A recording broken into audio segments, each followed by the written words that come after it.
Nick Friend, thanks for being on the podcast. This is the Golden Hour podcast brought to you by Polar Pro for potentially the last time.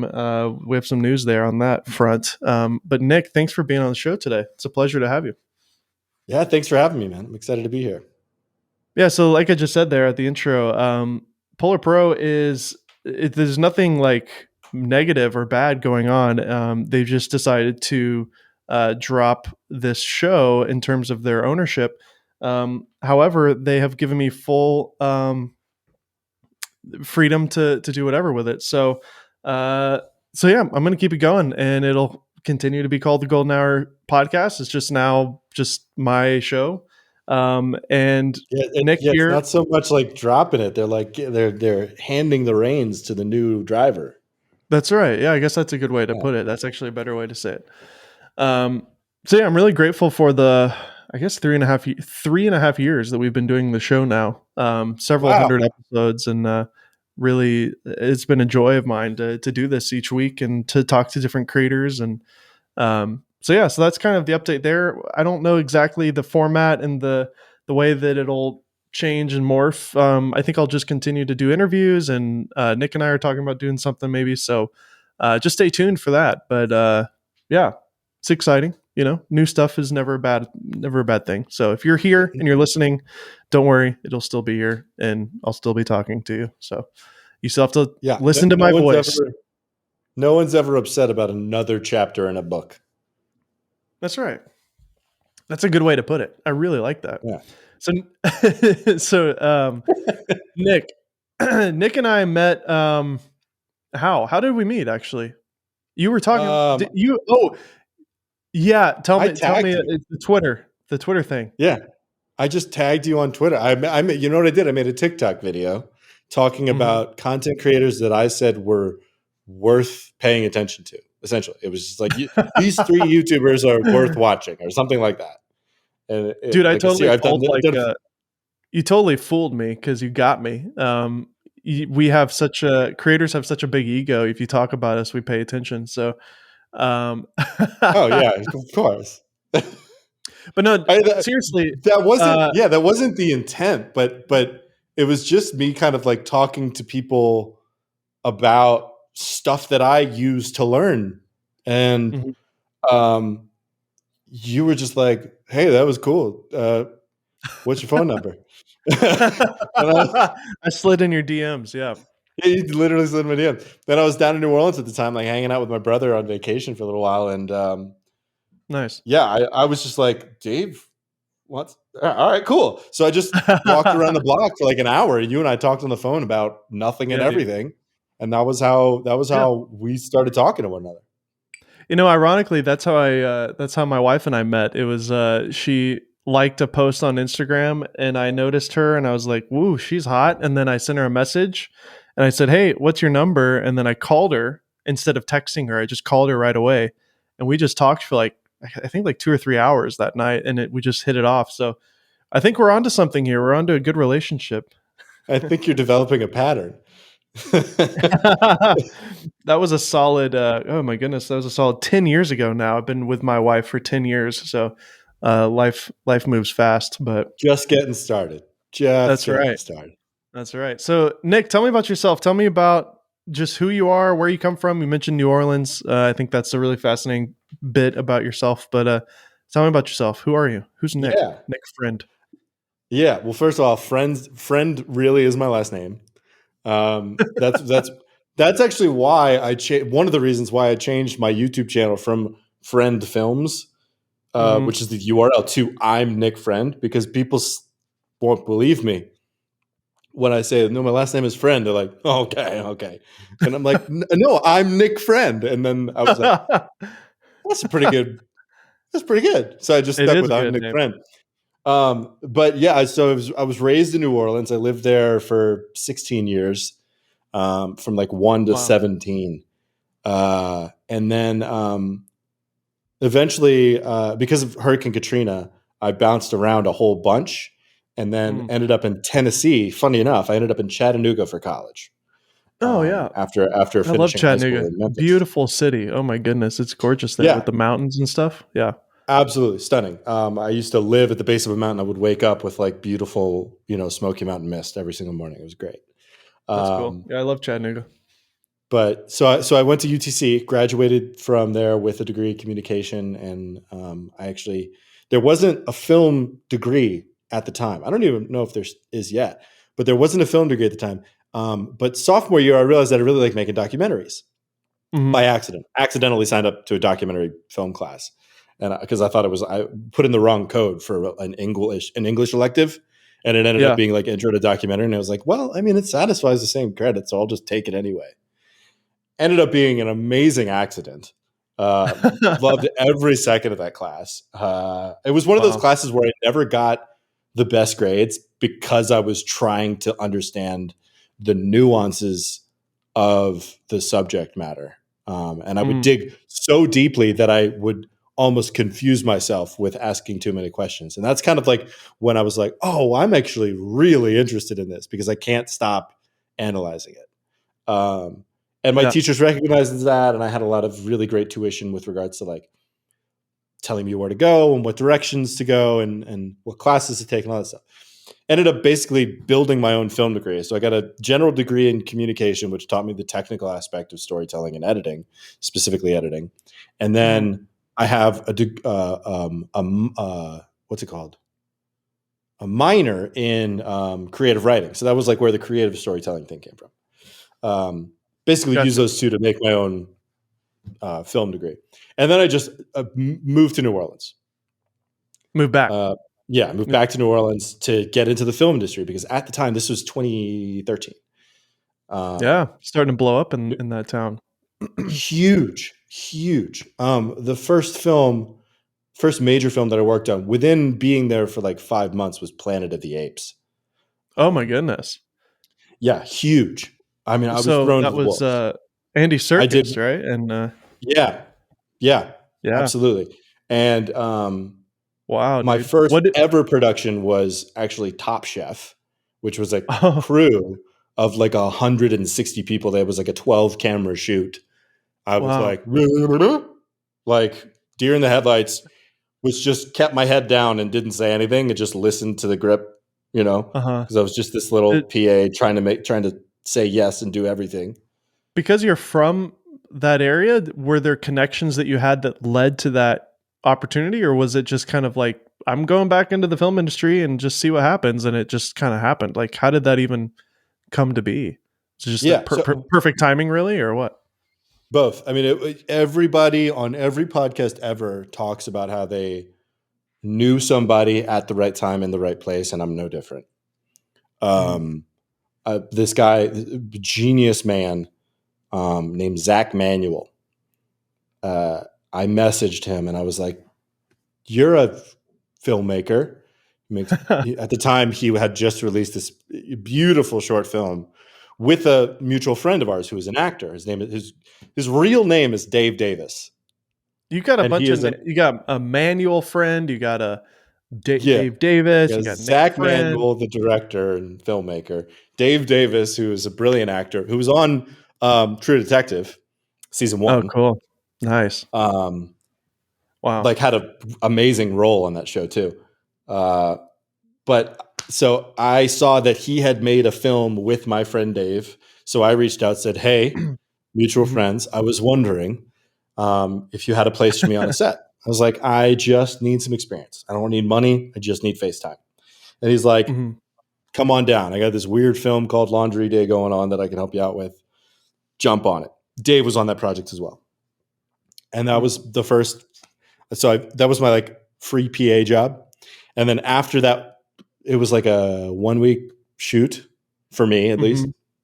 And he's Mhm. like, I talked to Zach after that because it was a nightmare. It was just all over the place. Uh, and he was like, "Nick, I promise you that will be the last free job you ever do in this city." And it was. Nice. That was after that. That's awesome. He put me through to this, that, and the other. I ended up making a lot of phone calls, sending a lot of emails.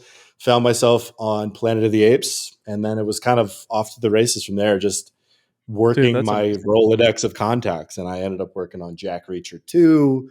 I worked on True Detective. I worked on Wow. Billionaire Boys Club. I worked on a bunch of huge movies. Crazy. Um, and that was just how I got my feet wet. A lot of HGTV shows were Hmm. down there, Hmm. which I don't know if this audience knows how much of a scam those HGTV shows are. Can you It's enlighten me on all that? I'm fake. curious. My Yeah, well, mom the one is that the I worked. biggest HGTV fan. She watches Oh, I'm that gonna ruin channel her religiously. year. She I doesn't don't know listen. if I don't know. I don't know. Yeah, okay, so at least the show, one of the shows that I worked on, had two houses, one for the Mhm. exterior and one for the interior. The exterior and the demo, Ah, and then one for the interior. uh-huh. So they literally just finished the front facade of the house. The sides were not finished. The inside was still a complete and total wreck.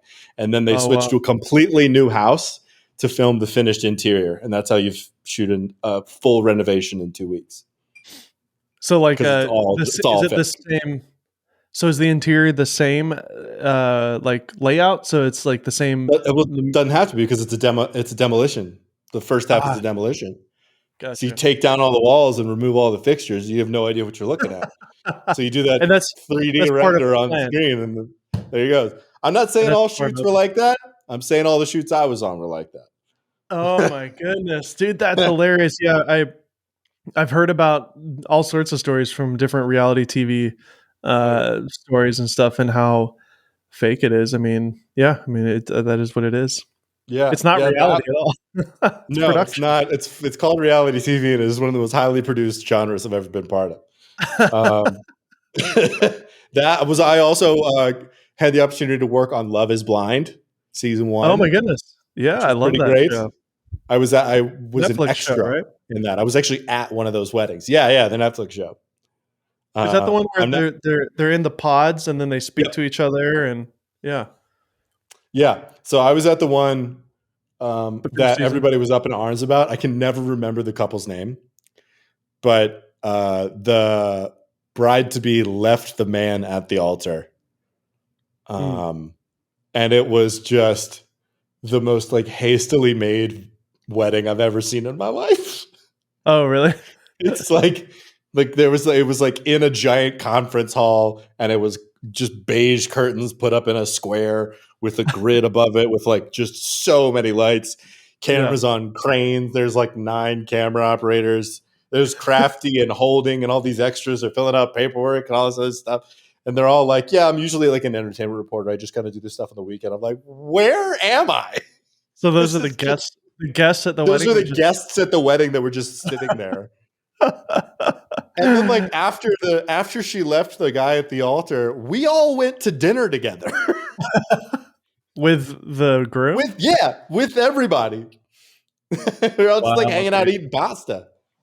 I would love It to was be on a fly on the wall on those types of projects because it is fascinating to me, honestly. oh, it was so funny. But that was basically how I got started making content, which was Okay. watching And other people do it. where are you now? Where do you live now? Now I'm in Denver. What Love brought you to living in Denver? Denver. It's the first time I ever moved somewhere. I moved here a year ago, almost exactly a year ago. It's the first time I ever moved somewhere because I wanted to move there. I was just like, I have a job or I have a career that allows for me to be pretty much anywhere. I Mhm. have a solid enough income for me to capitalize on that kind of nomadic nature of my job. And I have enough income to make a change. And I was like, let's go for it. Let's not double check it. Let's not consider other options. I know I like it out there. My brother's been living out here for over a decade. Oh, So I've cool. visited here many, many times. So you And got that family there. That's good. yeah. And I've been able to like develop some friendships through my brother that are now kind of my own friendships as well, which has been great. Um, and so I made the move out here. But well before that, I started looking at the things that I was learning on huge film sets, like $100 million plus film sets, Mm, and figuring out how I can assume more responsibility on smaller sets. So I mhm. started like trying to get my hand into smaller productions and take a more elevated role. And I kind of operated as like a stepladder thing. So it was like the smaller the production, the more responsibility I required for myself. And Yeah. then I started doing much smaller productions, and then I started directing those much smaller productions. And so that way I was able to get to that level of education and expertise and like challenge myself in that specific way in the job that I Mhm. knew that I wanted as a director and as an editor. Um, and I just kept niching down smaller and smaller and smaller and smaller until I was like, this is really fun. And then I was like, this is YouTube. And I was Yeah, like, yeah. I'm just making YouTube videos with my friends. And I was like, this is the most fun I've ever had. And that's kind of like how I found myself where I am. Is like I realized that I had a lot more fun with less stuff. Mhm. So like the big cameras and the big crews, they are amazing. And short films and making indie films, I'll always say like there's nothing like it ever. But the Yeah. most fun I've ever had is usually making like digital content with friends and collaborators, stuff like that. And that's what I've been doing ever since. Now I make YouTube videos professionally for other people, and then I also professionally for myself. Gotcha. So you're not like flying to Louisiana doing stuff for in the film industry anymore? Or No, not so much in the film industry anymore. It's just it hasn't been as lucrative or as demanding as the Mhm. digital space has. The digital space has been um, one where I gravitate to more, and two, what seems to like what I do the most. The people that I make digital content for seem to like that digital content a whole lot. So it's just kind of like Mhm. feeding itself. Well, who Um, who are you making, digital content for so right now, outside of currently? my own YouTube channel, I work for a company that actually creates YouTube videos for their clients. So they do a lot of like Gotcha. it's a company called Maiden Network, and Mhm. they manage a lot of YouTube channels Okay. and do a lot of brand partnerships and marketing and asset management and advertising and a lot of that stuff that I don't really know too much about. But I'm actually on the production side, so several times um, clients will actually tune in to Maiden Network and be like, "Hey, we see what you do for all these other people. Do you want to do that for us?" Mhm. Like for instance, Wayfair was my first client that I got to work with through this company, and we developed an entire like 9 or 10 episode series for Wayfair to deliver on YouTube. Hmm. And it was like a docu series about how their pieces that they sell online can like enrich people's lives. It's pretty cool. Nice. What's it called again? The company or the series I did for Wayfair. The company that you work for. The company is called Made in Network. Like made in as in Like made, like MADE? yeah, Made in Network. Okay, because I just searched Maiden Network and it was like just don't Oh, search like for like the primary network or like the initial network. No, it's like made, like manufactured in network. Yeah. No, I understand that, yeah, but, I would recommend people not to look up Maiden, like Maiden Voyage. Don't look that one up, Yeah, that looks a little pornographic. that's an after 10 p.m. podcast here. Where are you, by the way? Oh, dang it, my stupid Chrome, it, like, threw you out of my tab. Okay, anyways. Yeah, so we're gonna we're gonna move on from there. Tell me about, your channel and what your goals are and what you're doing currently on your channel, because that's obviously how I discovered you and how a lot of our listeners here can follow your work is on, the Yeah, Nick Friend channel. yeah. So the channel is just I'm Nick Friend, um, and it's gone through a few iterations. Like it used to be like very cinematic and kind of poetic, like it's a Mm, lot of like what like Jake Frew does these days, um, mhm. or Aiden Robbins, like what he does. Uh, but and then it was like kind of vloggy and nice daddy, Yeah, and now it's kind of equal parts like nerdy camera stuff uh-huh. and kind of analytical creator economy content where I kind of look at the what and why behind Yes. creator economy. And then I also look at like the apparatuses and techniques used to create that content that serves that economy. And so I kind of redeveloped the tagline for my channel and redeveloped the branding for the channel. So now it's just I'm Nick Friend, and I make content about making content, and I keep it, clever and catchy so I like people remember it, but broad enough so that I can kind of keep myself open to making anything I want in those two little pockets of the internet. yeah. And that has been probably the most satisfying change I've ever made Mm. to the platform. And I started doing kind of like what YouTube likes to call, what do they call it? They call it multi-format creators. So Mhm. people that make sideways content and vertical content. Sure. Yeah. And so I kind of have that two-pronged approach where I make daily content in vertical platforms and weekly content in Mhm. horizontal platforms. And it's been a sustainable riot, is what I like to call that. Yeah. Well, I'm looking through your channel, and the Bailey Sarion how tricked the YouTube algorithm. That video performed well for you recently. Yeah, The any C70 content always seems to perform well. I've definitely experienced yeah. that. Um, how to shoot a fashion film in the Euphoria style. That one's really cool as well. That one So, was a lot of fun. I was kind of disappointed that the actual fashion film didn't do that well. mm, Um, but it's at the same just the time, nature like of it. that Yeah. was, yeah, that was never going to do as well as the behind the scenes nature of the video, the accompanying video that came with it. Actually, to bring it back a little bit, that is the real reason I got into filmmaking.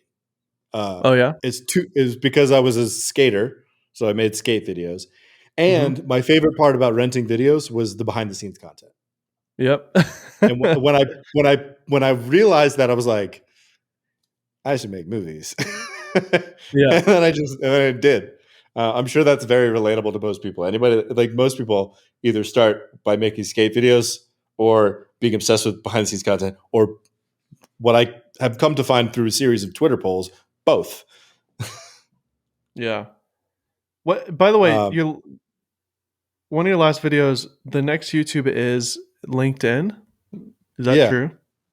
What are your thoughts on that? Yeah. To a large degree, like I think a lot of what YouTube is doing now is what LinkedIn will do in the future. Um, Oh wow. because I think YouTube is going to split off into a few different factions. I wouldn't be surprised if Shorts becomes its own app again, because I know it used to be its own app. Hmm. Um, I It think they'll seems split very off Shorts. separate. Yeah. Yeah, I think they'll split off Shorts, and then I think YouTube will even split off into two different kinds of content, where there's going to be like Mr. Beast style content, which is pure entertainment, and like what YouTube came out recently and called comfort content. Uh huh. and Oh, then you're interesting. gonna, yeah, and I think you're gonna have a lot of the educational content is gonna migrate to LinkedIn, Mm, um, because they have been very strategically purchasing companies and developing infrastructure that is incredibly supportive to educational creators. okay. um, think about Mark Rober, you think about um, Matt Diavella, you think about Nathaniel Colin and Brew, Smear. Colin and Samir. Yeah. Well, they just signed with LinkedIn for their podcast. I They're know. officially part of I've the been LinkedIn hearing that. podcast network. You will not be surprised to find a lot of parallels between myself and Colin and Samir. They are my favorite YouTube channel and have been for a very long time. Um, Yeah, they're great. so They've I been they tried, they finally figured it out too. So it's yeah, they awesome to see really this did. I grow. mean, when they pinged on the Colin and Samir show, Hmm. um, I'm so happy that they leaned into that the way that they did, because Yeah. they're providing such a unique service that like it's one of those things where you're like, I didn't know I needed this, but now that I have it, I never want to lose it. Yeah. Um, because the team that they have, not just the two of them, but their entire team that they have, is so good at finding like nuanced levels of importance behind like the biggest creators on Hmm. the, not just YouTube, but like the entire internet. Um, Yeah. Yeah. and I'm I love it. always learning from. I have to like actively stop myself from copying them because they're so good. And like they're making content that I kind of wish I could make. And so when that happens, you do find yourself kind of emulating the creators that you admire. Um, Sure. you know, Yeah. I Nathaniel mean, Drew talked about how he did that to Matt D'Avella. Ryan Trahan talked about how he did that to Casey Neistat. I just watched a video today about how Jake Frew intentionally copied Jesse Driftwood for a very long time. It mm. just happens. But I do have to like actively stop myself. Be like, I don't want to plagiarize. No, I think there's still ways to make it your own, obviously, and I think that's what you're doing. And I'm excited to see your journey on YouTube. I told you to buy the YouTube Formula book, and hopefully you've started reading that. So it's a good one for sure. Yeah, I realize I'm a very slow reader, so I have the book, but I also bought the audiobook on Audible, There you and go. I've been able to like crush it Just and just listen to really the get the audiobook. knowledge in. Same Exactly, here. just every I'm single not a day. good It's always reader. fun. I'm not a good No, reader either. I wanted to buy the book because it's nice to have the book. Yeah. Uh, but like I got through like chapter 2, and I was like, I need to speed this up. Yeah. So I got the audiobook, and it has been an absolute delight. And I already have like actionable things to do to like try to upgrade my YouTube ness, Mm. in like a meaningful and real way. Well, I think that's a great introduction to Nick Friend, and we'll continue to hear more and follow your journey. Everybody go subscribe to I'm Nick Friend on YouTube. It's spelled exactly how you expect.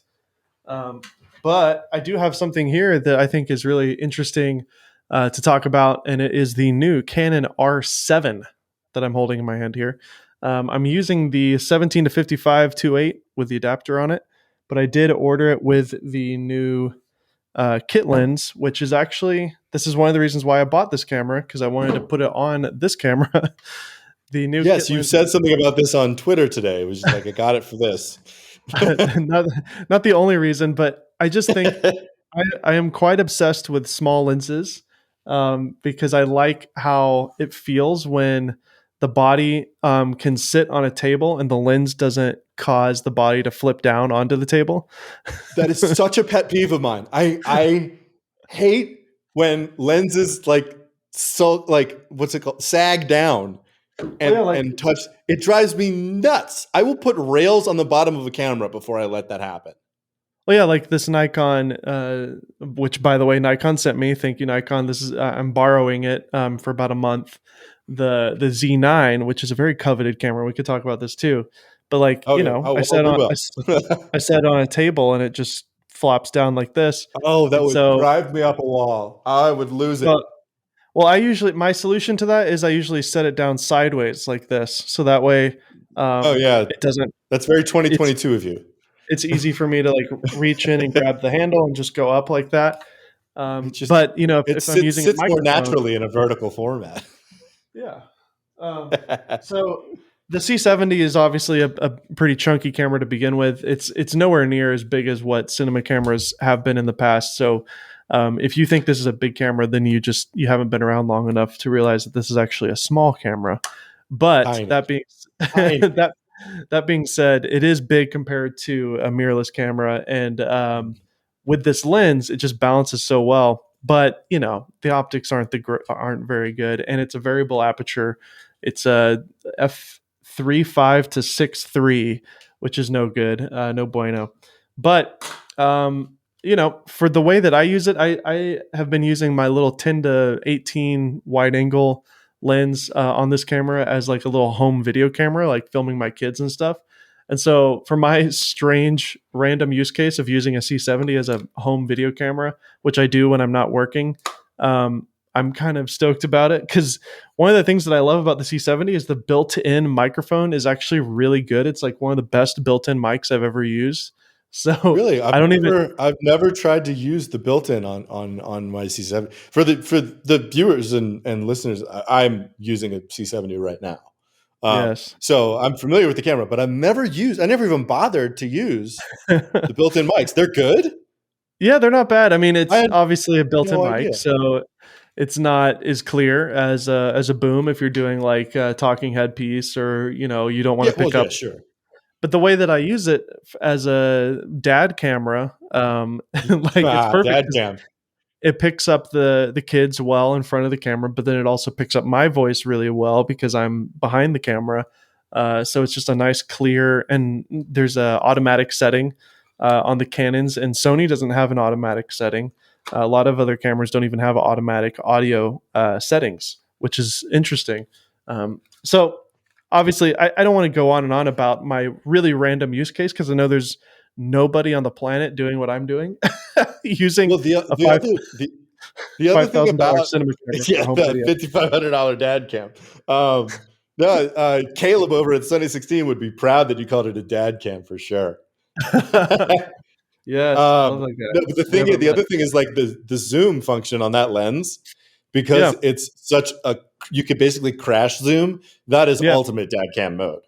Crash I zooms. know exactly, and it's easy to Yeah, zoom it. So yeah, I yeah, mean the way again I use this like we go to the zoo, we go to the park, we go outside. yeah. So this is an f5.6 on or 6.3. Oh wow, ooh, that's pretty bad. But technically, I could just keep it at 6.3 the whole time No, and not that's worry not about pretty the. bad. That's pretty dad. Yeah, that's that's pretty sad. Exactly, but anyways, that being said, I have been goofing. I literally got the R7 today, like this morning, and we're shooting this at Sick. it's 9:30 my time. So I haven't had much time with it, but I will say it balances in the hand really well. It feels great. It definitely feels smaller than like the R5, but it feels really good. It's comfortable. They've really engineered this thing well in terms of the way that it's laid out. There's a mic jack up at the top that gets away from your flip screen, and the headphone jack. I'll put it in the camera here and see if it'll focus. The headphone jack is on the bottom below that, and it's in the same kind of off angle, just like the mic jack. I haven't heard So anybody it's talk about completely this. out of the way of the articulating Oh my screen. gosh. Oh my goodness. How does the Sony work? I guess it's only face tracking. But yeah, so it's completely the headphone jack and the mic jack are Oh, that's completely out of the great. way of the flip It's screen. completely unobstructed. And the flip screen Nice. itself is better than my $5,500 dad cam, which is Yeah. very unfortunate. I don't know why. I still haven't sent mine in. I still need to do that. Now that I have this, I think I feel safe to send it in, and I could use this for the time being. The Do you have a little bit of a sagging LCD screen Yeah, on your I got I ordered this like when it was in the pre-order state back when it was first Gotcha. announced. So this is the first batch of C70s, Yep. and the first batch had a floppy screen, and Yeah. that's why a lot of creators have talked about it. But it actually is quite broken feeling, even though the screen itself Ooh. isn't broken. It just jiggles around quite a bit, and it's very unsettling and it just feels like it's going to break off at any moment, and it just feels so cheap. But I will say, after using the Sony camera the last week, I've been using the A7S, which is actually filming me right now, the A7S Mark III, or not. They don't use the word Mark; it's just the A7 III. I miss the high resolution of this screen. I didn't really realize how how great the color was, the resolution of this OLED, and the size as well is quite big compared to the Sony one. And the Sony screen is pretty low res. It feels like. So, anyways, Yeah. Yeah. um, I mean, that has been a trope of Sony LCDs for a very long time. But yeah. I wanted to ask you a question about the R7 because my brother, I don't think I mentioned this, but my brother is actually a professional photographer. So he does a lot of fashion and studio and commercial Oh, photography. cool. Um, and Nice. he's got a really cool like NFT photography project that's launching at the end of the month. So he's fully embedded in the Cool. photography world. He's an R5 shooter, and I've used his camera a handful of times. And Nice. that to this day, I think the R5 has the best grip in terms of Yes. stills cameras. How is the grip on the R7, considering they have learned so much from the full frame lineup of R series cameras? Well, I don't know what they're doing with. I think because it's a more budget friendly option. I mean, this body is $1,200, I believe, which is or maybe Which is four. amazing considering the specs. Let me see. Actually, Canon R7. It might be 1,500. Yeah, it's 1,500 body only, which is pretty great for what it is. That yeah, And it has that kind of like I don't know if you've ever held the RP, the Canon RP, but yeah, was it was a bit smaller. It feels kind of like that, so it's not as chunky as the R. R5, R6, but it feels really good. It's got that high quality leather feel. It's got that kind of new plastic material that Canon seems to be using on everything. Yeah. It does have the little cheap little button here, which like they put on the cheaper cameras. It's not a spin wheel. It's just like this cheap little plasticky D-pad. But they've Yeah. done something really odd and, in my opinion, really uh, revolutionary. They've put the jog wheel on the focus selector, the little joystick nipple, Oh, is as that some a people call it. wheel? So that is, if I can focus on it with the So Sony. that's where my thumb goes. So my thumb is now kind of like already placed on a dial Yes.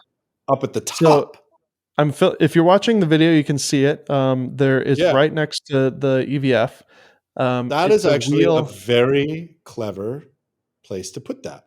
I really like this. And it took me a minute. Like when I first got it and I started messing with that, I was like, whoa, that's weird. But I will say it's way more natural for my thumb to access that than come down to where the D-pad is. It's just so much more comfortable to hold that. And so now I've got my, my standard dial on top with my index Yeah. finger doing my aperture. And then my shutter speed is adjusted using this little wheel by the joystick, which is really cool. That's so clever. Yeah, I really like that. So That's such I a w- good idea. it is, and they've got a little manual focus and autofocus switch right here as well. You can hear it clicking back and forth. It's Yeah. kind of like a Oh, Fuji so and camera. that you can hit with your fingers in the front of it, right? Yeah, and there's a little button on there as well. And I've actually configured that to be my servo AF on and off for video. So And I so don't know if you're just you, in the field, just like because I making noticed. changes like real fast. Exactly, because I don't know if you've ever done that on the C70. There's like on the bottom left, there's that AF on off button. I just have left that default, and I really like it because um, basically I'll just like track somebody's face real quick, and then I'll lock it by pushing that button, and Hmm. that way I know it's not going to go in and out or do something weird and fishy. Often, if you're doing like a gimbal shot and you're maybe revealing into something, a product or something, you Yep. just lock focus on that product and then Yeah, you you don't go want the have some focus to shift. You foreground. just yeah.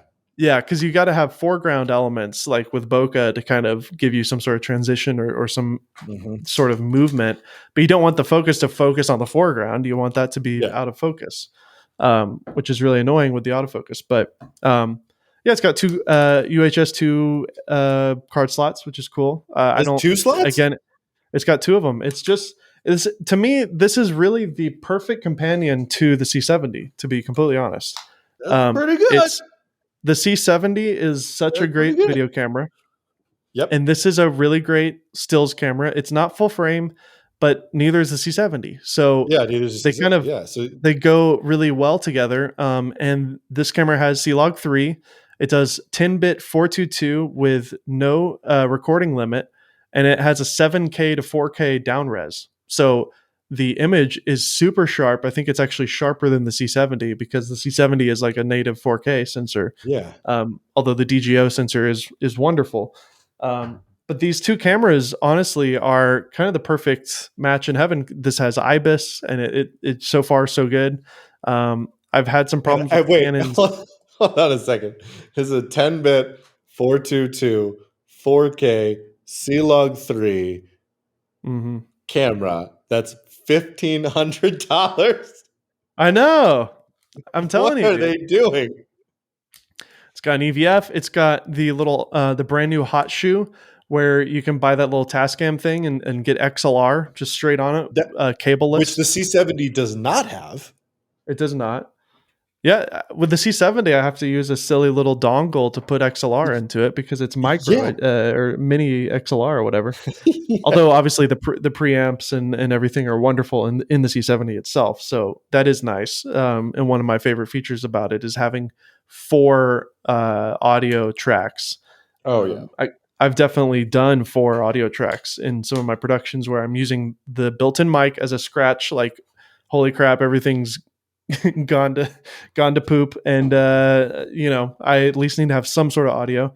and then I have like the boom mic. I have like an XLR going into the boom mic, and then I'm Mhm. using the Rode Wireless Go plugged into the standard 1.8 or 1/8 inch jack, or whatever, giving me a stereo left to right lav pair. So it's awesome having 4 tracks of audio on the C70. But the R7 will do 2 tracks with that little XLR thing, and it plugs right in, just like the R5C. It's got the same processor as the R3, the Digic X, I believe, or whatever Yeah. it is. So this actually has the best autofocus that Canon offers at this point. Which is actually better than the R5, ironically, even though the Yeah. R5 is Yeah, it is. considered a flagship. I would This think that also has to do with the fact that they are super sampling the 7K sensor, so they're able to have more resolving data for that processor, so the autofocus can be more accurate. precisely. Yeah. Um, the IBIS is great on it. You can turn it off if you don't like it, but Canon still hasn't enabled the feature where you can turn the IS of the lens on and the IBIS off. Uh, Correct me if I'm wrong Yeah. in the comments on that, but I believe Canon does not allow you to just use the IS in the lens, which I would prefer in some cases because I have seen some weird wobble effects with Canon's IBIS system, and that's a little Yeah, you see it obnoxious to me. a lot of the times up in the corners, especially when you're all the way wide. Yep. You'll see people call it the Canon wobble. I've seen people call it the Canon Yeah. wobble. And a lot of Uh, companies have had that in the past, but they've been able to sure. Yeah. solve it through software. And now we're at a Mhm. state where like the Sony camera doesn't seem to have it at all, which is nice. And Yeah. then I think Panasonic still has issues, but cameras like But this camera, which I have the OM-1 with their software and IBIS, I've never seen any wobble, and it's wonderful. I've It's so never seen wonderful. stabilization like what OM systems can provide. They Well, provide the most at 7.5 stops of yeah, stabilization when you're holding it in your hand. It's it's absurd. it Yeah, it feels feels like like a you're magic holding trick. a it really does feel like a magic trick. I'll be holding this camera and it's just like completely rock solid and smooth too. It looks natural. It Shocking. doesn't look unnatural. It's Um, uncanny. And honestly, like sometimes it's a little uncomfortable how steady it is. Because it gives so you the confidence. You're like, oh, I'm really good. It's like, no. yeah, I'm really good at shooting It's things. like, I'm really good at the ninja walk. It's like, no. You're all over the place like a ping pong ball. The camera's good. Exactly. Yeah, I'm looking at it right now. That's an before I get off the topic of the R7, I definitely want to talk about the OM-1, which I was able to find in stock at some random camera store in Texas, which was a real treat for me as an Olympus fan. But yeah, so and by the way, I did purchase both of these with my own money. These companies did not send me these cameras.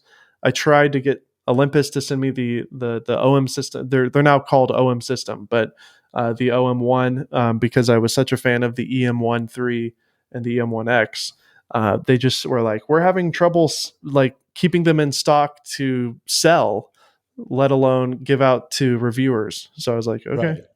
Um, I want to get on, but I purchased both of these with my own money because I know I want one of these, and I will not have both because that is absurd. Because I already have too many cameras. but Um, so but so but so after we talk about the OM, I'm gonna mhm. ask you where you stand.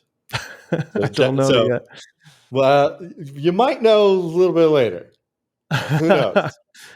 The problem is I can always justify probably keeping both because of my job, but um, Right. It's and then market research.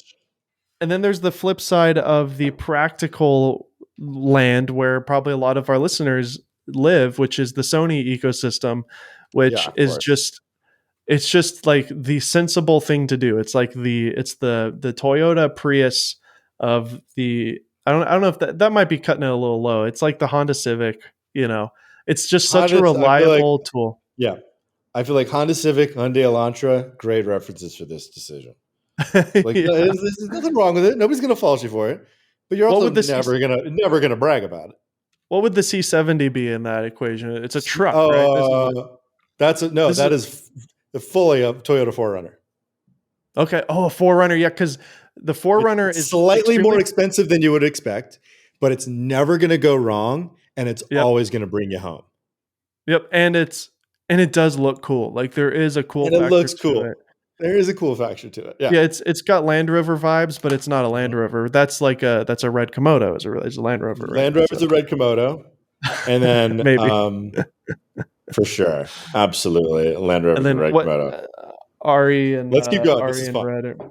Yeah. All right, So let's go. So the Airy is like old Jags.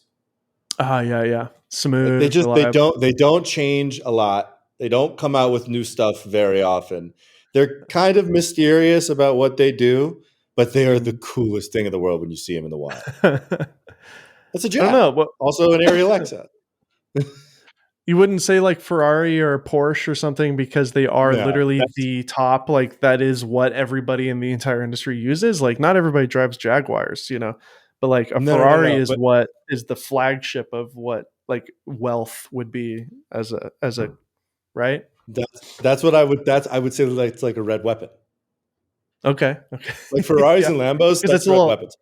because that's a little flashy. Like reds Yeah, are a it's a little little bit. flashy. Yeah, There's exactly. design. There's designs that their design for their cameras is intentionally a little flashy. Like reds don't have to look like science fiction weapons, No. but The they design CEO them of to Red look calls him like. the leader of the rebellion. Let's put it that way. That's what it says on his business card. The guy Oh, who that's founded cool. Red, so he founded Oakley sunglasses. Like, look at the Yeah, branding there. You're like, yeah, that yeah, dude drives a Lambo. exactly, exactly. I actually Uh, did an entire video on like the origin story behind Red cameras, and I found out some of the oh, sick. funniest things. I found out some of the funniest things about the founder of that company and the company itself. So freaking weird. Well, we should save that for maybe a future episode and do like a Yeah, whole. yeah. We could do like a story, like a history lesson on red. Oh yeah. Absolutely. Um, Absolutely. That'd be a blast. so yeah, back to the R7. I think it's a bit of Yes. a sleeper. I think it's a bit of a sleeper camera because it truly is a solid video camera. It, like I said, it's got the 7K to 4K down res with C-Log 10-bit 422. It is H.265 only, so you're gonna have to have like an M1 Max or M1 machine if you're on an Apple if you want like smooth playback. You Um, know, I've it never messed with H.265 files ever. Oh, really? So you're shooting Yeah. what MXF on Yeah, I your shoot C70? everything in MXF. Are Or you I on a shoot Apple uh, Silicon or are you on an yeah, Intel? M1 Oh, dude, Max. switch. There's no reason. Oh, really? M1 Max. Yeah. There's no reason to shoot MX anymore, unless you're working with other people that aren't on Apple Silicon. But there's no quality loss going from MXF to H.265 422 10-bit on the C70. You're just simply saving file size. So. Interesting. Because I was just doing it because I used to shoot with like a Sony FS7, which is also an MXF wrapper. And so when I Mhm. saw that, I was like, I know exactly what that is. So I just kind It of is stuck a with it. it is a nice like reliable industry standard. So like if you're working with a bunch of different people on different machines, Yeah. definitely stick to that. But I switched over to once I got the M1 Max, I switched over 100% to I'm shooting 10-bit HEVC on the C70 because it's still 422 10-bit 4K HEVC. It's just like a quarter of the size, literally. So there's no reason not to because it Okay. runs so native. It runs natively on the Mac. So. Tell you what, this starting tomorrow, my daily content that I'll make and my video that I make this coming weekend, There you go. everything H.265 HEVC. HEVC wrapper. Do it. Get it. Where I'll go get back to you with a report. See how You'll see things on the went. you'll see in the top left like the remaining Numbers will time. change drastically. It'll go from like 100 minutes to 500 minutes instantly Yeah, because with I no usually quality use. drop. Well, I was going to ask. It's UHS-2 slots on that on that Yeah. R7, correct? Which again, if we're referring to being a C70 user and needing a B cam, it's the perfect B cam. Like the R5 and Couldn't the be better. R5C. Yeah. you have to buy those expensive cards. You don't have to, but like if you, I want to, I don't want any of my money to go to waste on a camera. So if I'm not gonna use the CFast card on the R5C, then it's like, okay, well, there's this wasted space on this thing. Whereas Yeah, in this and in the this R5 instance, is CFast 2, correct? yeah, whatever it is, So yeah, it's well, either way, it's obscenely expensive proprietary data cards, it is. which is just a long way of saying it's a huge pain in the butt. And these two cameras, But like these are both SD card cameras. they're both small, they're both lightweight. You get your a obviously crazy awesome cinema camera with the C70. You've got a like a run and gun backup. I need a tight. I just need like a tight telephoto for my interview setup camera with the R7. Yeah, It's your perfect little, just on a tiny little tripod, getting some extra B-roll camera. But then it's yeah, like, hey, I need to take a thumbnail picture for my YouTube video, or I need to grab some quick stills for some social stuff. Say you're using the Sigma 18 to 35 1.8, which pairs beautifully on the C70. You pop that off, put it on your R7. Now you're getting 30 megapixel APS-C photos, with a smaller, lightweight lens than the full frame options.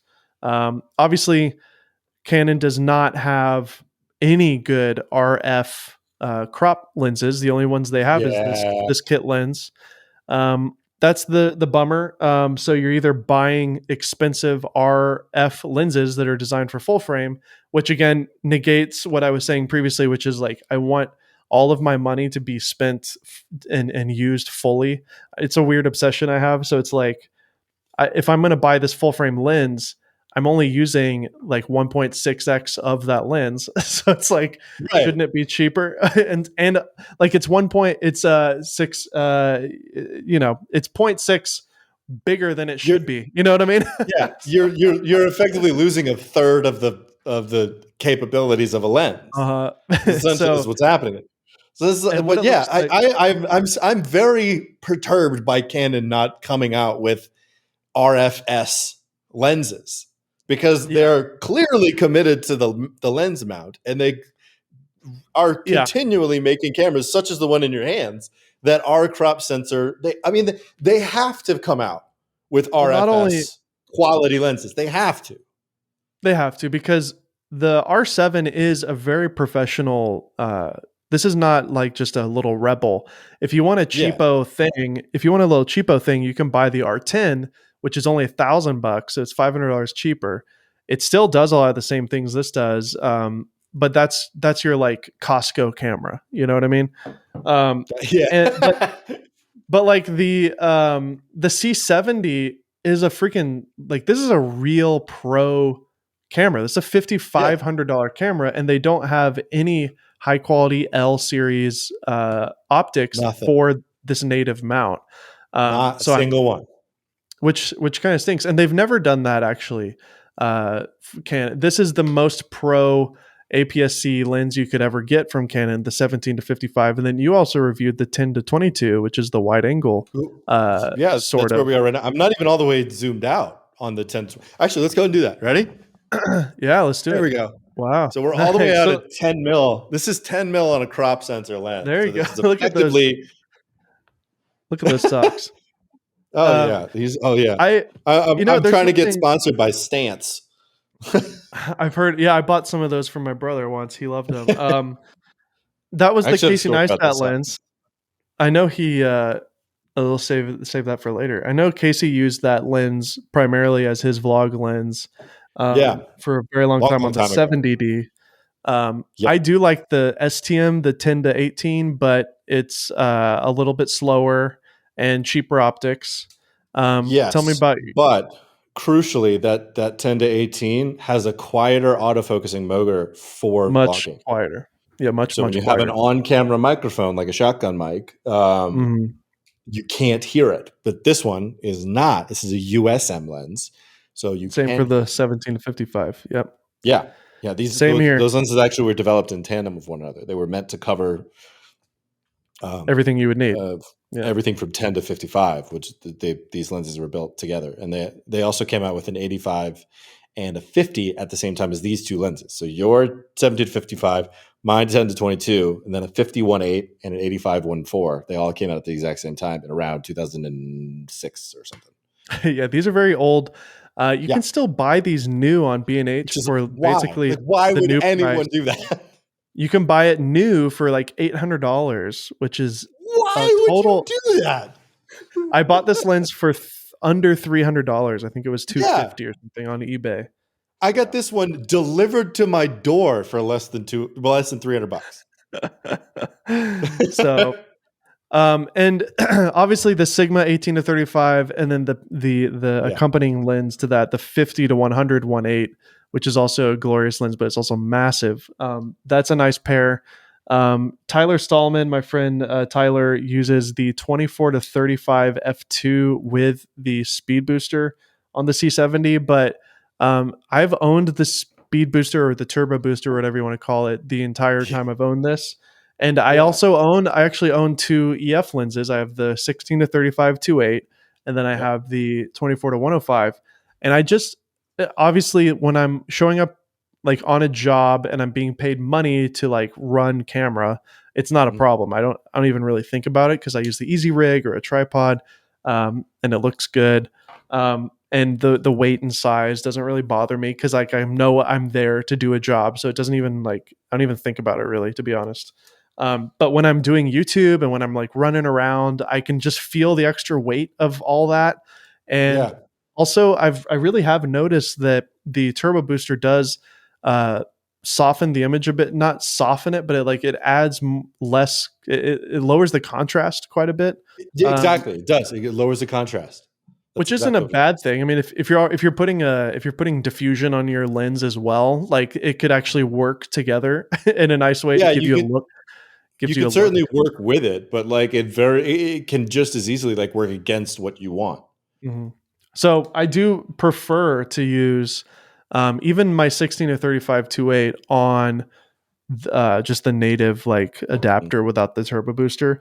Although I don't know if you know this either, but like um, even if you're using a 16 to 35 on a crop body, you're still getting the distortion kind of elements that you would see as a wide angle. Like they're having to kind of push and distort things even more than if it was a native APS-C at that focal range because it's having to cover an entire full frame on the 16 to 35. So if I'm shooting, 24 millimeters on the 16 to 35, and I compare that to 24 millimeters on this all arounder, the 17 to 55, the 24 on this is going to look less distorted and a little bit more natural than on that one because it's just more bulbous, and that's just kind of how the lens is designed. And the same is true for the Yeah. 15 to 35 2.8 IS. So again, this is why I'm calling Canon out and saying, please make native APS-C Pro lenses because Please if do. this I'll call them out with you. Like it's just this body it's is a such an really untapped market. this is such a great body here, the R7, and I think it has a good future. And I would love to see Canon Can we see do them more. just like hand in hand just next to one another? Oh, sure. The C70 and the R7. Just Should I like take the how lenses off?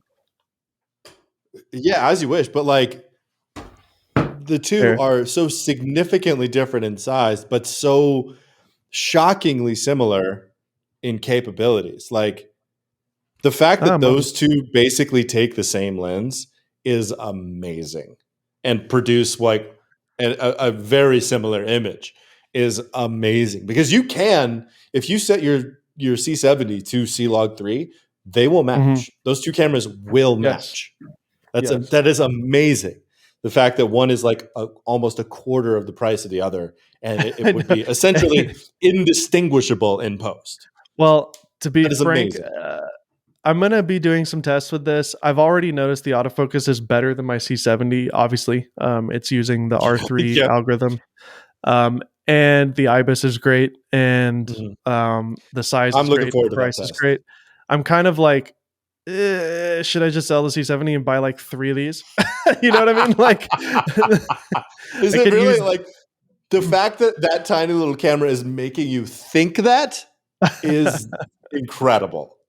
because I could buy the XLR adapter thing, and I'm getting Yeah. pro audio at that point. It's all built in. Yep. I love this little jog wheel here. Um, it's got. I'll do a low light test. I'm curious to see. Obviously, the C70 is using a $10,000 camera sensor in it, the C300 Mark Mhm. III sensor, which the R7 obviously doesn't have that in it. But I am finding that it looks really nice. So, and for YouTube, it doesn't really matter. So, Oh, like I don't need I that don't need might be. RAW. I think no. I think the R7 is going to be the new YouTube darling. Absolutely. This is like David Dobrik made his career on the 80D. Yep. Casey Neistat started his career on the 70D over to the 80D. This is the modern. This is the That mirrorless is of it. that. Yeah. This is Yeah. literally the iteration from the. They did make a 90D. It didn't seem to take off as much Yeah. because it was still just a DSLR, and it did have No, 4K, which was nice. But this is I really the think that true successor to that. I think the R7 is what Canon tried to do initially with the M series, Mm, with like the M5 and the M50 and the M6 and stuff like that, and the M10. yeah, yeah, All yeah. those like tiny little consumer cameras. What they Yeah. actually wanted to do when they were releasing those cameras was the R7, but they had to Yep. come out with the R5 and the R first, Yeah. um, just because that's how the market works. You release the big budget, like super heavy hitters first to build up the market, and then you release the lower budget consumer friendly versions of those cameras with less It's features true. afterward. They And just then had to work their way there. But yeah, it was kind of a long time coming, the camera buying technology works wise, its way down. for the Yeah. R7, and then they were just like gracious enough to give us the R10, as like Yeah. basically just like lowering the barrier of entry for Canon Yeah. mirrorless So ecosystems. they're calling this, I think Canon themselves call this the 7D equivalent to the Okay. mirrorless line. So if you Okay. remember the Canon 7DD, that was quite popular. I owned two, and that was my first DSLR. Yeah. Because it was APS-C, it was Super 35, which was a big deal back then, to be able to shoot, in the same format as cinema. It also was the first DSLR to have 24 frames per second. The 5D Mark II at the time was still shooting 30 frames per second, so you had to convert it over, which wasn't Hmm. correct. You They always had those eventually, little phantom frames missing. yeah, they officially updated that with firmware, but there was a couple, I think maybe even a year, where the 7D was like the only camera that shot 24. Yeah. Anyways, I really love it. It's really thought out. If I have a mic on here, it's not going to interfere with the mic jack. Or if you want to order, Canon does make a hot shoe mic, just like Sony, that interfaces with their little interface here, so you can have a boom mic on camera without any cables, which is nice. I actually That's placed an awesome. order on that as well, because even though the mic jack thing is out of the way, it still is just kind of annoying to have a cable. Obviously, this is a first Yeah. world problem, but a lot of Well, so people were you're recording this on the A7S3, S. correct? Yeah, yep, So yep, that hot shoe has their updated thing for Sony, where they have that yep. like wireless shotgun mic technology too. Yeah, you can. They make shotgun mics. They make the Yeah. XLR module, and then they make the adapter that you can use their wireless lav packs that also can clip in, and it's just a wireless Yes. lavalier. Um, Yep. the EVF isn't bad. Everybody seemed to be a little worried. It's a lower resolution than like a pro, most mirrorless pro cameras, but to me, it looks fine. It looks great. Yeah. I don't. Like I a lot don't. of times, like when you're blacking out everything, when there's literally nothing else other than an EVF, Yeah. the resolution of the EVF is like a negligible difference because you can't see anything else. Yeah. Exactly. I think a lot of talk about like eyepiece resolution when there's like 5.7 million Hmm. dots or 6 million dots. I'm like, I'm fine with whatever you give me with regards to that. Yes. Actually, that's a gripe that I have about the C70 is that it doesn't have that. It doesn't even have that as an Yes. option. Like there's I no hot wish. shoe. I'm like, I just want to be like bunk. Yeah, Like that would be the Black delightful for Magic. me to just like hold. Yeah, I know. I know. How is it that Black Like Magic developed that and Canon didn't? It's a great I have a solution, problem. and they get to sell more stuff to you too. It's like, hey, if you want an I EVF, know. it's five hundred I dollars for an EVF. Like, This is sure, just I'll turning take it. into a bash rant over Canon. It was like, hey, you made one great Although camera, but there's several things I dislike about you guys.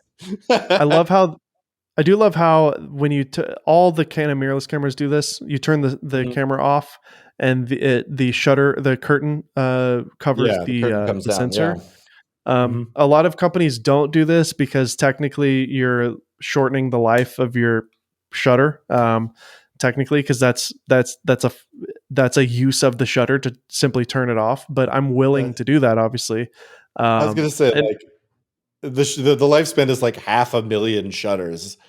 yeah, Like, it's not a problem. I don't think turning it off is gonna. It's that. I don't know. Especially being a video shooter, I'm rarely shooting photos anyway. So Yeah, there's some absolutely. I nice actually don't dedicated. have a stills camera anymore. I literally don't own one. All of Well, my stills are shot on my iPhone now. that's why you should consider this because again, it's the perfect pair to your C70. So and it's Could cheap. do. It could It's do. 1,500. Yeah, It's got a no, I'm about to be super impractical with the next stills camera that I'm getting. I'm actually currently in negotiations ooh, for it right a now. Leica, a Hasselblad. Yes. I Yes to actually am both. in I'm currently in talks to You're a get a Leica guy. Leica Q. Ooh, yes, the original.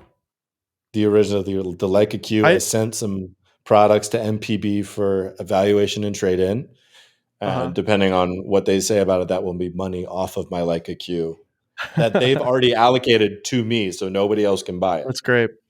Well, I do actually, while we're on that topic, I do love the Leica Q because it's got the lower Yes. megapixels, and I don't want the big megapixel camera. But um, No.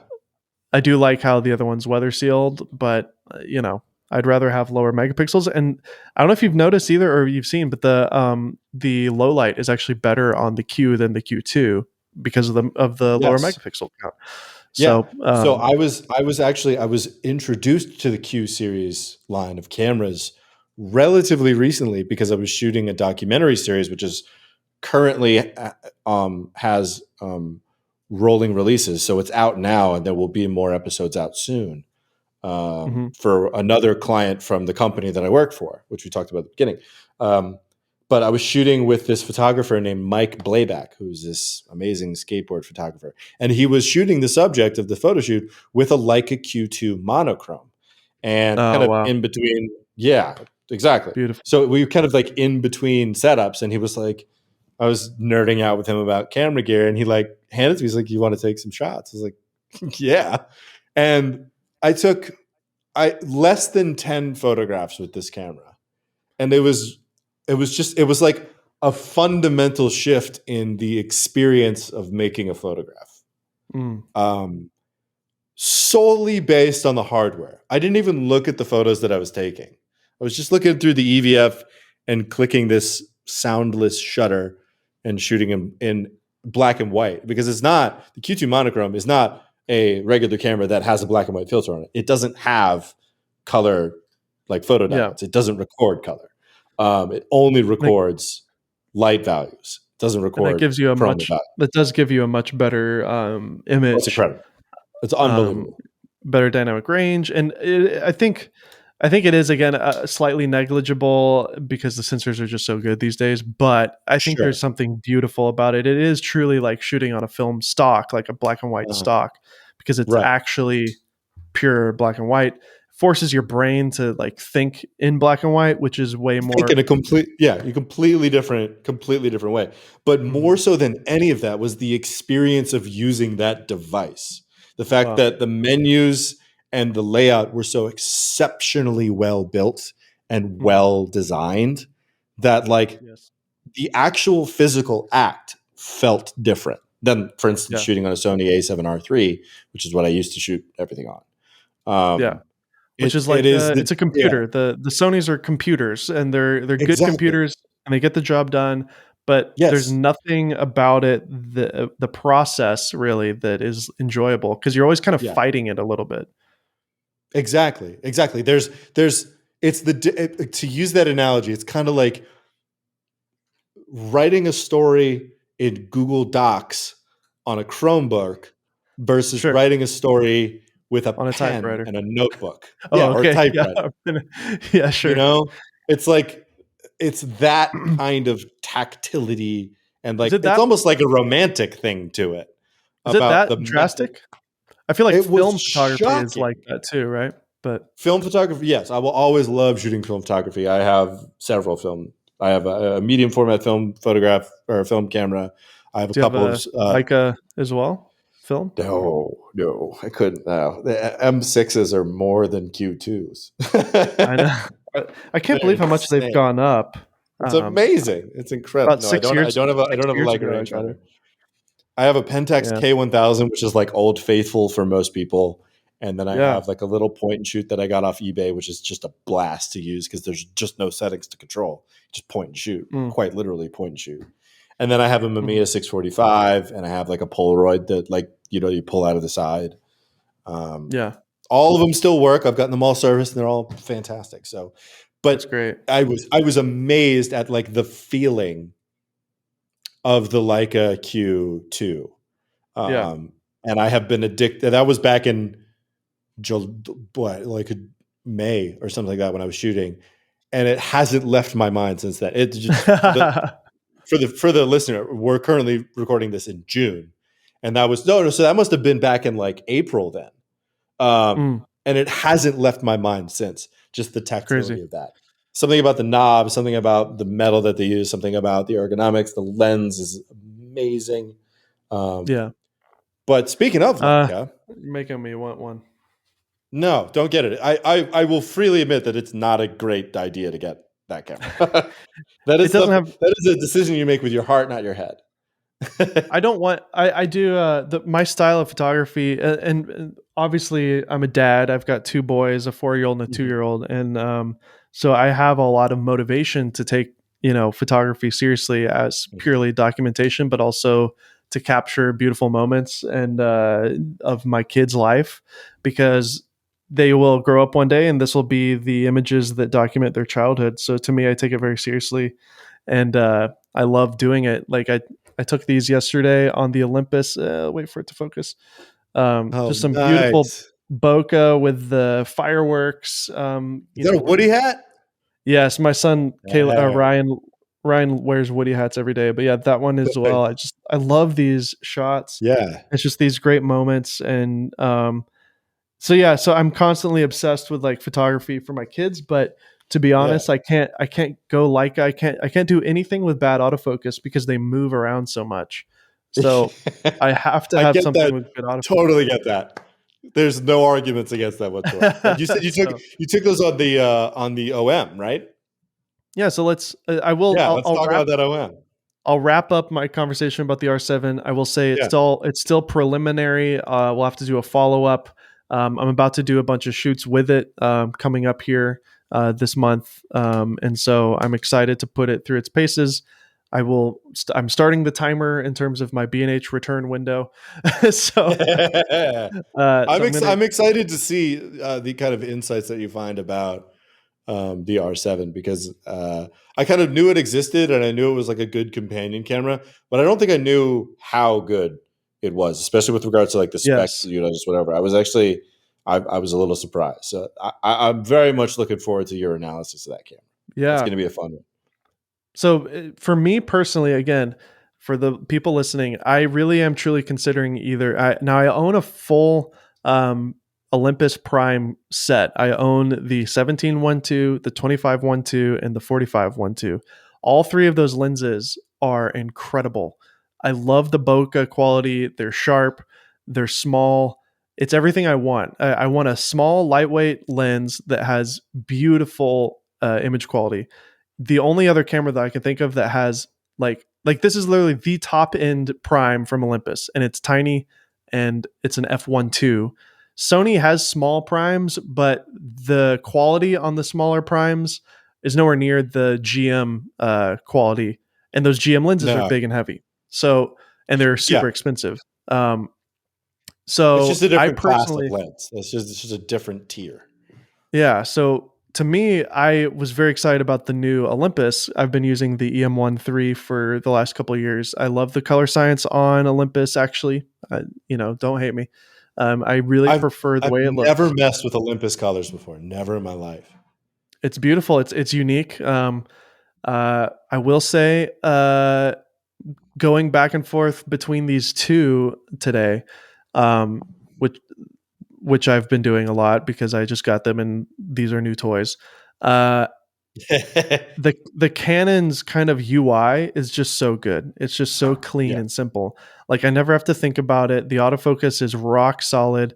It's clean. It's kind of like a Leica in that way, where it's nowhere near as simplified and minimal as Leica, but it's basically as close as you can get from a like high end, camera, especially compared to Sony.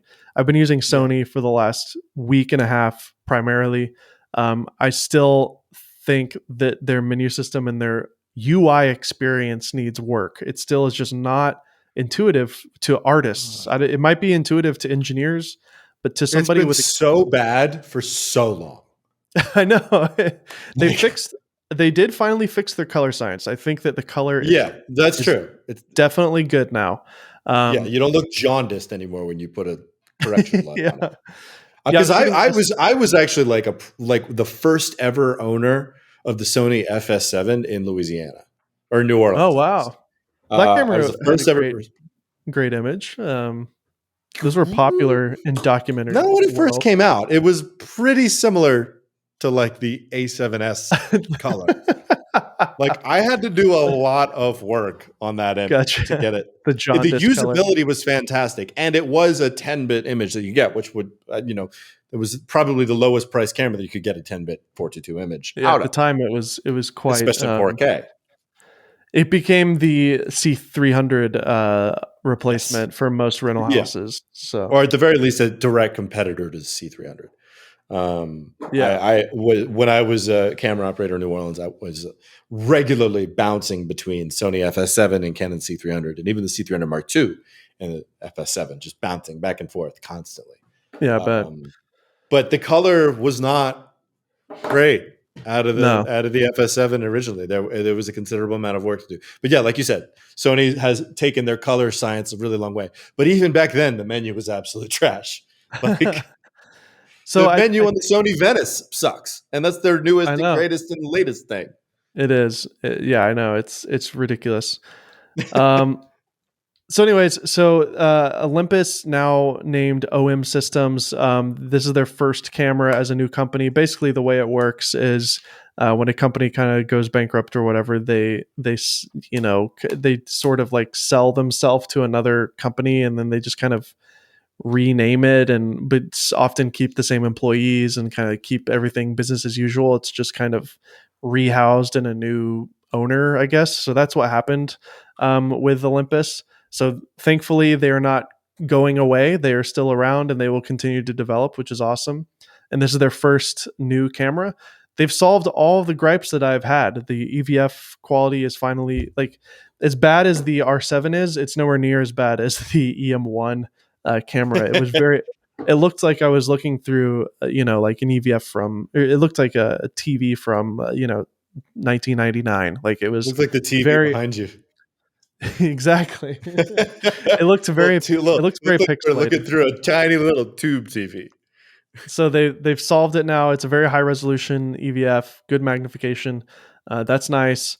Buttons feel good. I don't like the dials. They've recessed the dials into the body itself, whereas on the older bodies, the dials were on the outside Kind of and like easier to access. I don't know if you can see so it, the but dials don't like sit on top of the camera body anymore. yeah, they don't sit on top. They're kind of Huh. inside of a covering, which I think So is there's only done one for. spot where you can spin it. Yeah, exactly. And I it's a little see. Okay. harder. It's a little bit more Yeah. complicated to do, to be honest. It's a muscle memory thing that I'm gonna have to get used to, which is fine. But yeah, so the body in general feels good in the hand. It's actually a little bit heavier than the R7. I'm noticing, which is ironic because it's a I smaller. like a heavy camera. I like It's not. like a dense, like a small but It's heavy dense. camera.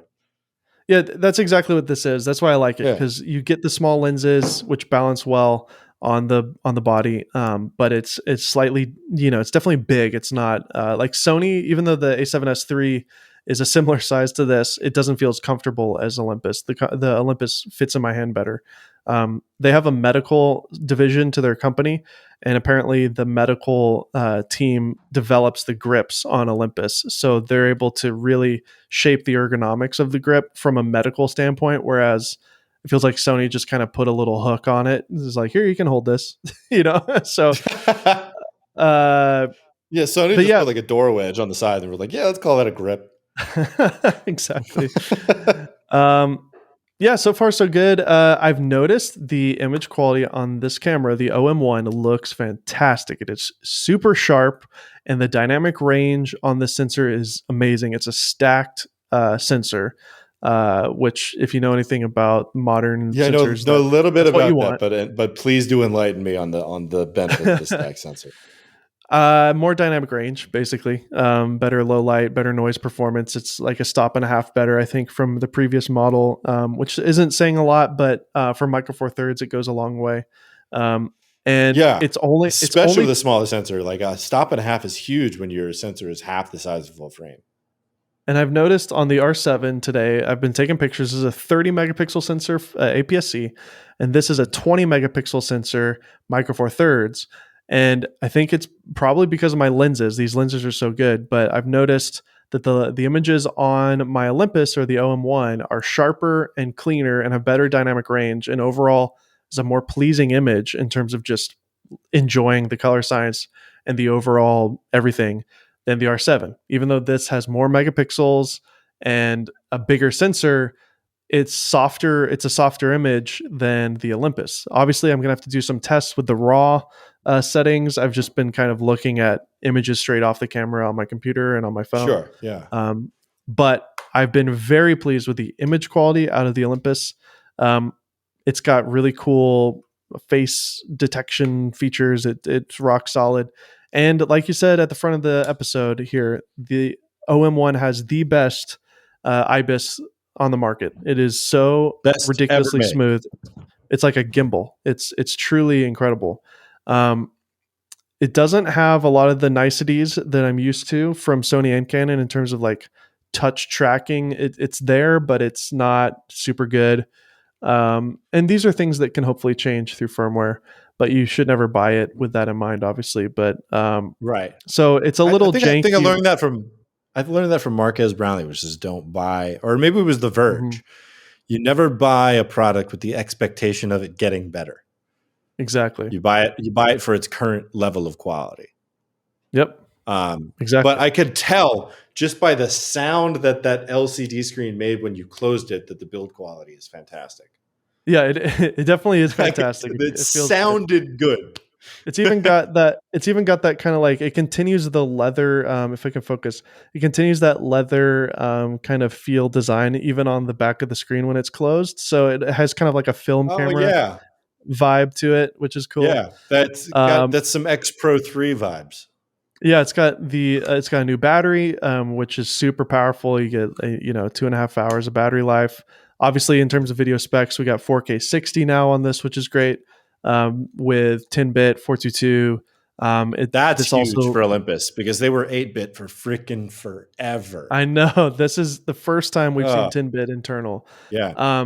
But they give and take, because there's some weird things with it. You can only shoot 10-bit in H.265. So to me, again, like we said previously, that doesn't bother me because I'm Yeah, that's using what all the an cool Apple. kids are using now. So, Yeah, as you will soon.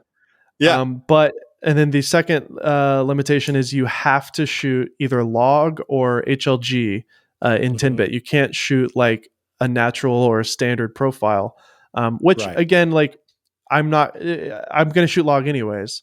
Yeah, Um, that's not a but big deal for people like you and I, but but I do for think. people that are unfamiliar with log, might be Mhm. a really big pain in the butt for them.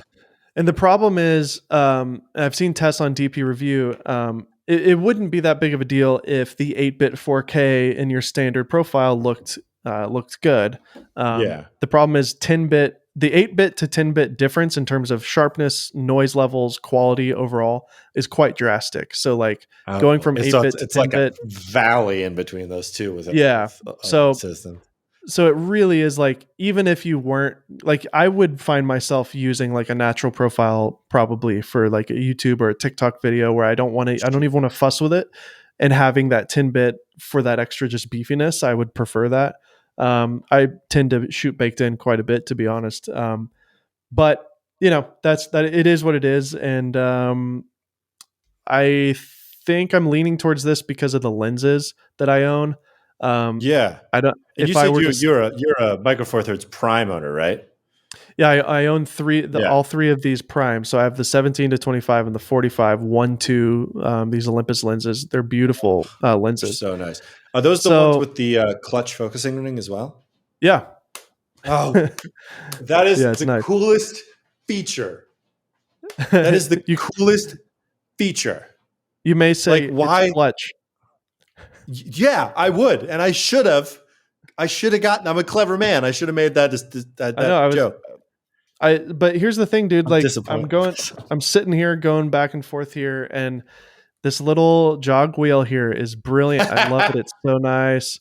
I like having the wheel up here on the top. It does feel a little softer in a nice way. Like it feels smoother and rounder, so it doesn't like like hurt me to hold it.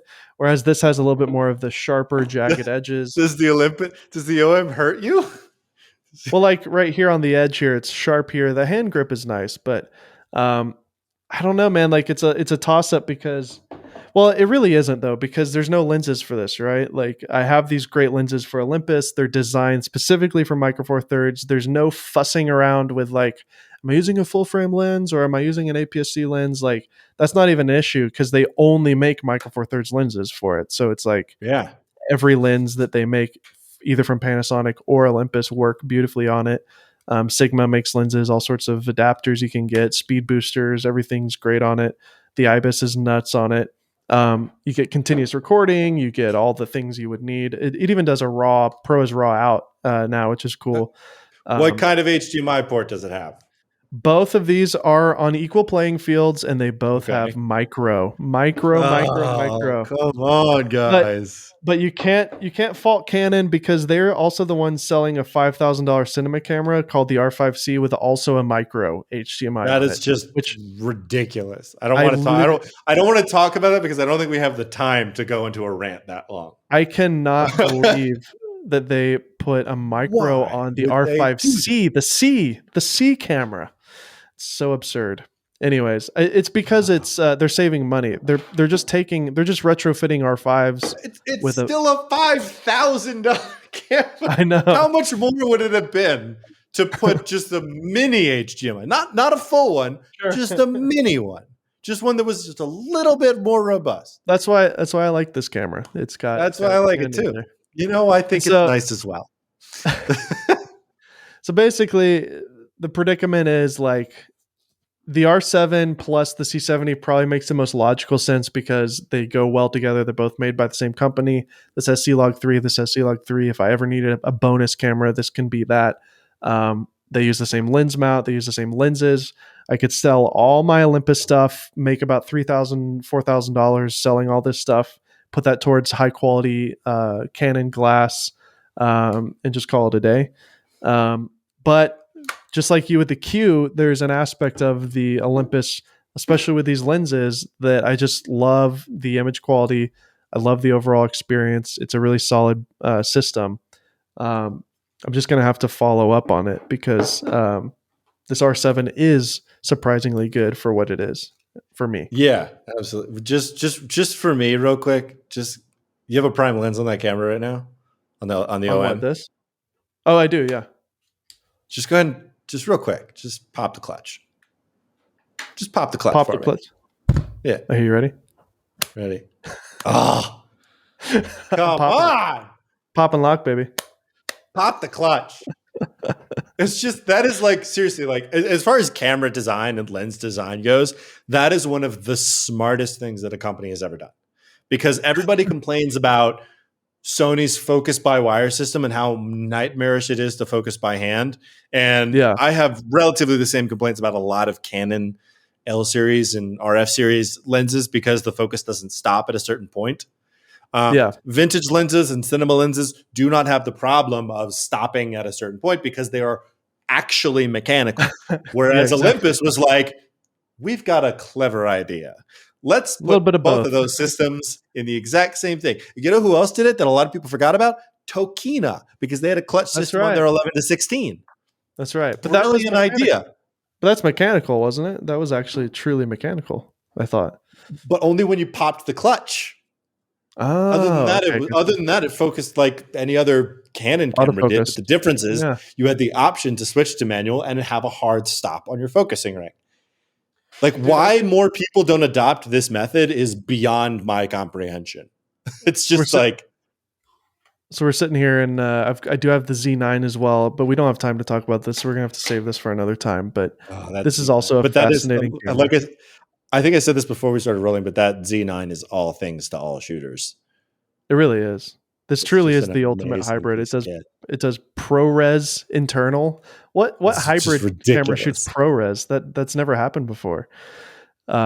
But again, now I think it's a little bit too late. Like I don't care about ProRes anymore. I actually would rather shoot HEVC. So, but no, ProRes is it's great fascinating. at a certain.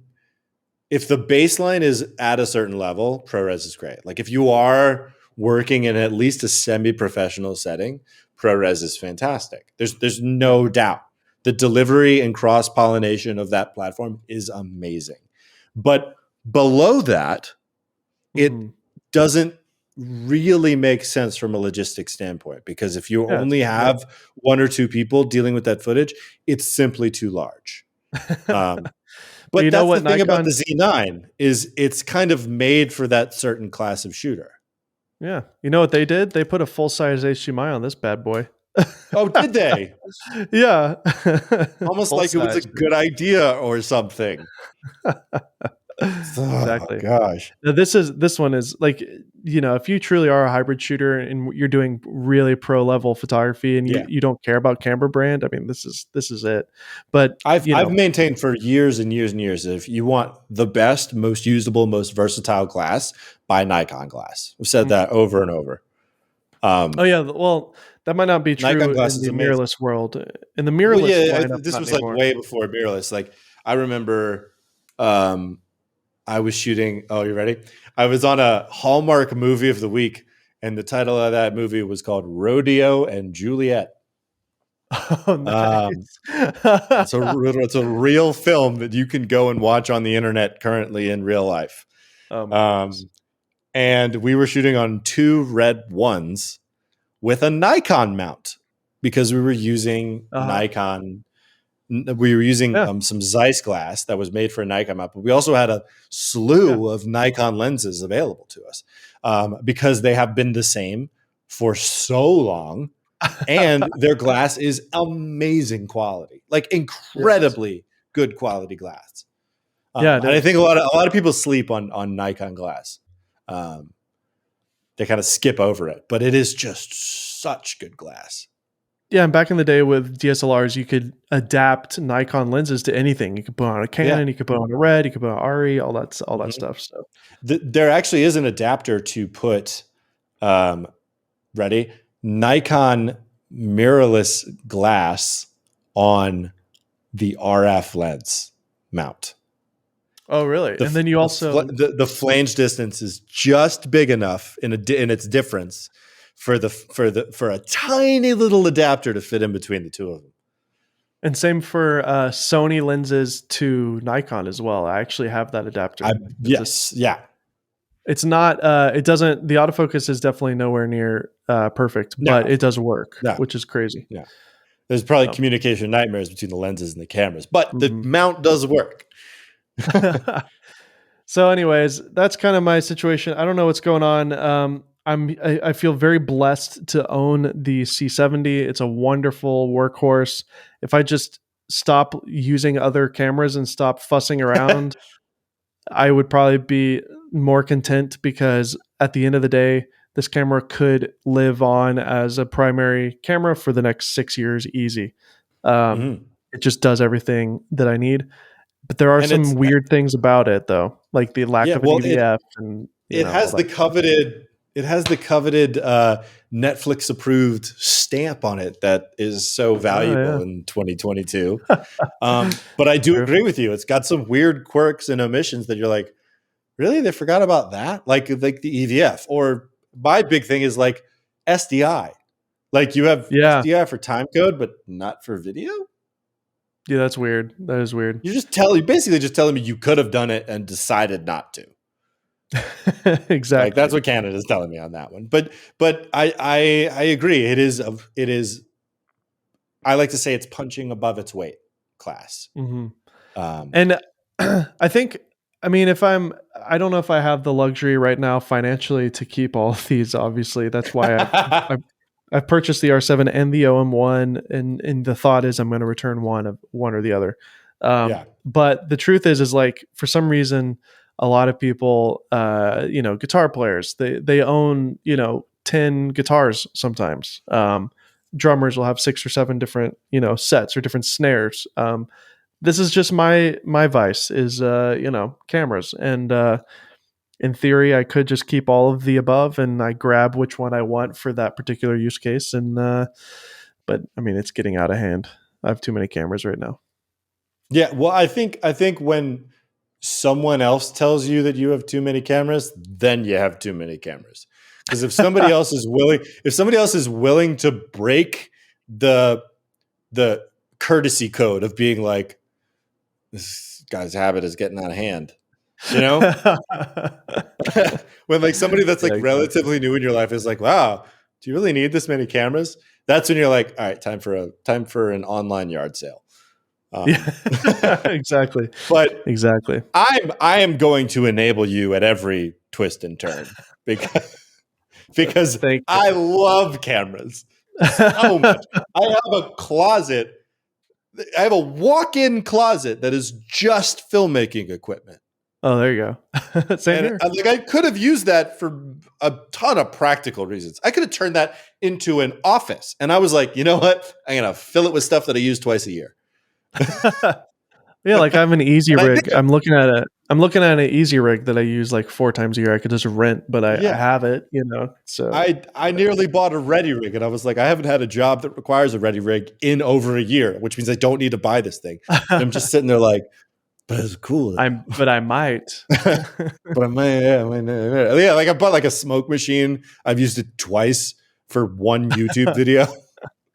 I think this is why And it's just I like, think this is why we've yeah, become quick friends for sure. yeah. I just put it on share grid and then I rented it at once and somebody broke it. And I was like, well, that's staying with me now. That's a good point. I could probably start putting some of, like the Easy Rig and the C70 on share grid probably. So If your gear starts earning you money, that's a lot easier to justify keeping it. exactly. That might be a Well, good hey, because well, also with that OM system one, man, nobody has that. So I bet that might be a high component. yeah, it might. I don't know. It's not a lot of interest, but high demand in a weird way because it's so niche. But I don't know. Yeah, Well, hey, we're at an hour 40 minutes. We've let's we did let's it. do a let's do a pause here. I really enjoyed getting to know you more, hear your story, and obviously nerd out about camera stuff for the other half of the podcast. Where can people find you on the social medias? Yeah, so I am on Twitter and Instagram at I'm Nick Friend, all one word. I'm on YouTube at youtube.com/friend films. But if you just search Nick Friend on YouTube, I'm pretty easy to find. You see this silly mug all over the place. And I'm on TikTok at I'm Nick Friend as well. And so I do daily content on TikTok and weekly content on YouTube. And that's my spiel. That's where you can find me all over the place. And Well, LinkedIn. I'm on LinkedIn to hit me up on LinkedIn. Like send there me you a go. message. Yeah, we had that little LinkedIn plug Yeah. there. I'm Um, bullish on LinkedIn, as the people say. bullish. Uh, by the way, is youtube.com/Nick Friend taken? Because I just went to that and it is not taken. So you could just delete the URL you have and then change it. Well, I guess I'm gonna have to make some changes here, Dave. Or you could do I'm because you've been doing I that want for to a try to while. do I would love to do I'm Nick Friend because the only one that doesn't match is YouTube. But Yeah. at the No, time, the last time I tried to change it, it wasn't available. okay. Gotcha. So I'll see Well, if I I can just make that went change. So basically, what you have to do is you have to delete the one you have, and then you change the channel name to I'm Nick Friend, and then that way it just auto fills it as like, would you like to use youtube.com/slash I'm Nick Friend, and then you say yes, and then you just do it. So and then you change your Okay. channel name That's back to interesting. just Nick Friend. You know. Yeah. Got it. I'm Anyway, sure I'll figure I've it out eventually.